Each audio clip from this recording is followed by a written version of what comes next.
I'm your host, Davida Shinsky, and the name of this program is Live Without Limits, Dreams Come True with the Right Mindset. And today's program is called Shy and Introverted. Try these four things to find friends and build new connections.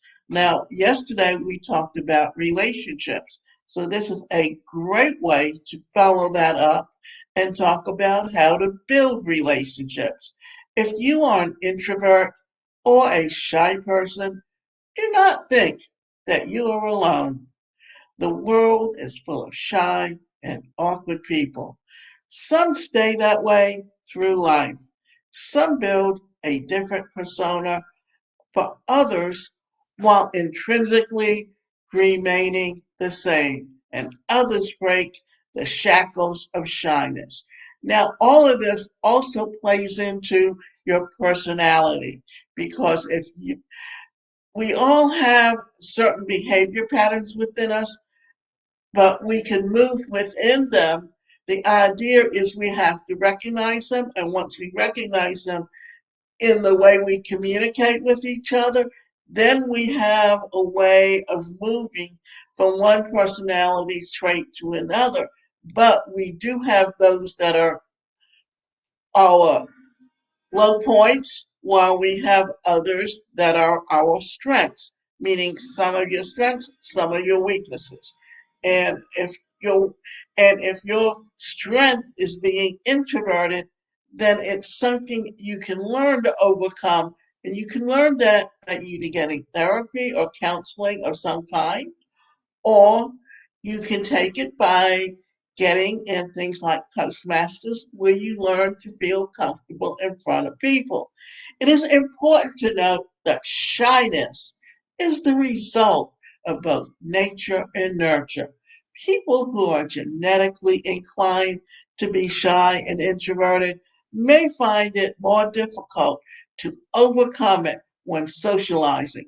However, people who have grown up isolated in a cyber world or away from contact with real people may still be able to overcome shyness after changing their surroundings and environment. Another thing to look at is, remember Diana Spencer, when she first married Charles, she was always looked at as being shy, and as she got older and as she got more comfortable being like the Princess of Wales, she interacted with people, and because she could relate to them so well, they related back to her, and that was part of her popularity. And I think if he could have understood that and used it to his benefit, then things may have been different between them. Now, however, people who have grown up isolated in a cyber world or away from contact with real people may still be able to overcome shyness after changing their surroundings and environment. Whatever the cause, genetics or upbringing, anything is possible if you want to make it possible. The same goes in the case with appearing more confident, conquering shyness, finding new friends, and building new connections in the online world as well in the physical world. So here are some of the thoughts and processes that can assist you in what you want to overcome and the odds imposed by your shyness and introverted personality. So, four things to consider if you are shy and introverted and want to make friends. First thing, what do you want to make friends and build new connections? Or rather, why? This is one of the most important questions that you have to understand, ponder, and answer honestly. Do you want to make friends because you are lonely? To surround yourself with people, to fill some gap that is missing in your life. for some other reason? Do you want to build connections, to get to know the world better, to meet new people and cultures and ideas, to move on to a better future? It is vital to remember that choosing to become more expressive in social gatherings and online communication should not be born out of self pity or negativity, thus trying to make new friends just to get rid of your loneliness and may not work in the end. So, you may end up imposing yourself on others who may not be interested in who you are and what you have to offer. So if you find people with viewpoints that are poles apart from you and do not align with your general ideology of life, then it is best to move on. Choose wisely and don't try to force yourself to become part of a group or befriend people who do not resonate with you.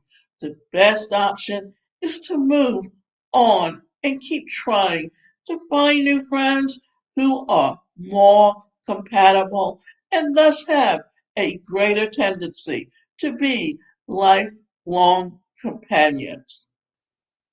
So, you have to understand why you want friends. Remember that. And remember, we just gave you a list of things about why you're looking for friends. First thing, being lonely. Second thing, to surround yourself with people. Third thing, for any other reason. Fourth thing, do you want to build connections to get to know the world better? Five, do you to meet new people and cultures and ideas? And six, to move on to a better future. If you look at those and understand why you're looking for friends, because if you're introverted, it's better to be around people, or you might be gravitating someone towards someone that's very outgoing, that really compliments you, because if they compliment you, then it makes it easier for you to interact with people and be around people. But understanding where your strengths are, understanding how to find someone who really supports you and encourages you and can really help you get out there. That's all part of what you need to be looking at. Two, be at peace with yourself before commencing the search. It is essential to be at peace for yourself and to accept the person that you are before you try to solve other crises in your life. There are various self care types that you can practice to bring balance and peace back into your life. It's also vital to have a self care plan that is tailored specifically to your needs. Three, state or start small and keep it slow. Building new connections is not a race to the finish line. You are not competing with anyone, whether outside your circle or not, but yourself. You will always be the winner in the long run, no matter how much time it takes for you to finish and achieve your goals. And since you will be a novice at making new friends, it is best to start slow and small. You can begin with people you already know, such as friends, family, cousins, and other relatives. But just because you already know them doesn't mean that they have your best interest at heart. They might be toxic people, and it's the best to be vigilant and look out for the signs. Knowing toxic relationships can be are very important because they're going to feed off of weak people, and they look at someone as being who's shy and introverted as being weak, and if they can use you in some way to get the acknowledgement and recognition that they feel they deserve, or they can be very negative and pull and really kind of control you and think that literally because you are introverted, they can take advantage of you. And they will try through means of being negative to hold you back. So the fourth thing is online connections. We are living in the best of times where we can forge friendships, reconnect with old friends, schoolmates, college friends, and ex-colleagues. You can find them on Facebook, LinkedIn, Twitter, or other social networking sites. Take the first step and contact them. Ask them how they are doing and if they're interested to hang out or talk in general.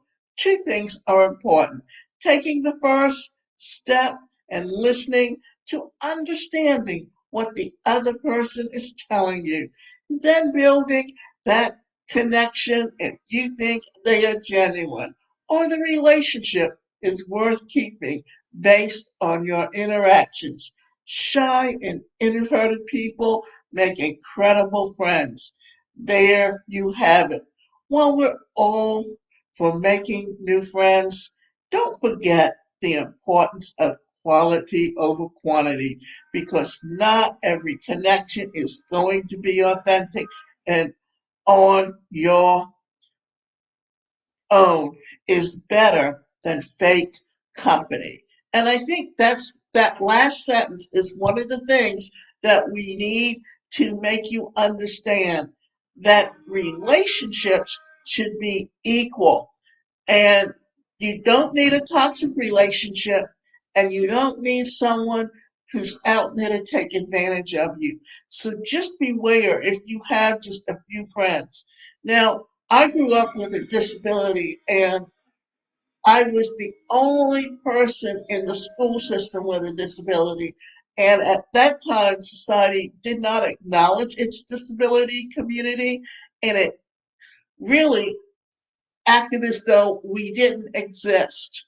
Therefore, when I was in school, I was basically common what would be called bullying. And the funny thing is, 25 years after high school, I ran into a few people that I knew from high school, and many of them were apologetic for how they treated me. So the environment, how society sees things, also affects relationships, and you need to be aware of this and understand that what you want is a healthy relationship.